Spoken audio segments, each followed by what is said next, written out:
Управление городского хозяйства провели рейд по местам скопления отходов. Обоснованы ли жалобы горожан, узнавала Александра Цыбикова. Для выявления фактов нарушения вывоза твердых коммунальных отходов в течение дня комиссия объездила все улицы города. Сваленный мусор возле подъездов по улице Дружбы народов 13, переполненные баки у новостроек по улице Сосновая, в нескольких дворах по улице Чурапчинской и в районе улиц Карла Маркса и Аюнского. Не то чтобы там, все было захламлено, да?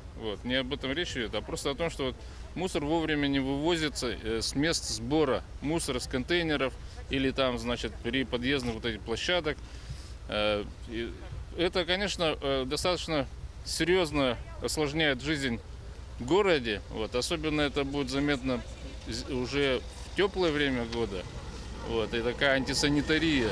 Поэтому мы достаточно стараемся жестко отрабатывать с исполнителями, чтобы они как-то свои функции выполняли в полной мере. Также по городу можно наблюдать мусор с торговых точек. В частности, некоторые овощные магазины утилизируют непригодный товар. А это помимо завала возле баков сильный запах от продуктов гниения в радиусе нескольких метров. Подобные свалки привлекают собак, а в скором времени, возможно, и животных из лесополосы. Со слов регионального оператора, не во всех микрорайонах города услуги по вывозу оказывает их предприятие. Имеются подрядные организации, которые согласно заключенных контрактов выполняют работы по сбору и транспортировки ТКО. На сегодняшний день имеется задержка вывоза с отставанием в 1-2 недели. Причина – у одного из подрядчиков вышли из строя 2 мусоровоза с боковой загрузкой, которые осуществляли вывоз мусора с площадок, где установлены контейнеры. Для того, чтобы ликвидировать этот небольшой грех, мы на сегодняшний день направили наш автомобиль.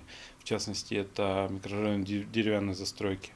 Сегодня он выполнит 2 рейса. После обеда транспортировщик пообещал нам снять машину с Сербора. После окончания вывоза мы направим также ее туда. И с завтрашнего дня Сахатехсервис предоставляет еще дополнительную машину с боковой загрузкой для того, чтобы закрыть этот вопрос. Как объясняет директор МУП «Переработчик», главной проблемой является минимальный сбор денежных средств. Так, за январь месяц выплачено менее 50%. Соответственно, региональный оператор не может в полном объеме оплатить услуги транспортировщиков за вывоз отходов. Отсюда и возникают, по его словам, проблемы с закупом запчастей ГСМ, что приводит к подобным срывам. Александра Цыбикова, Захар Головин, Нерюнгри.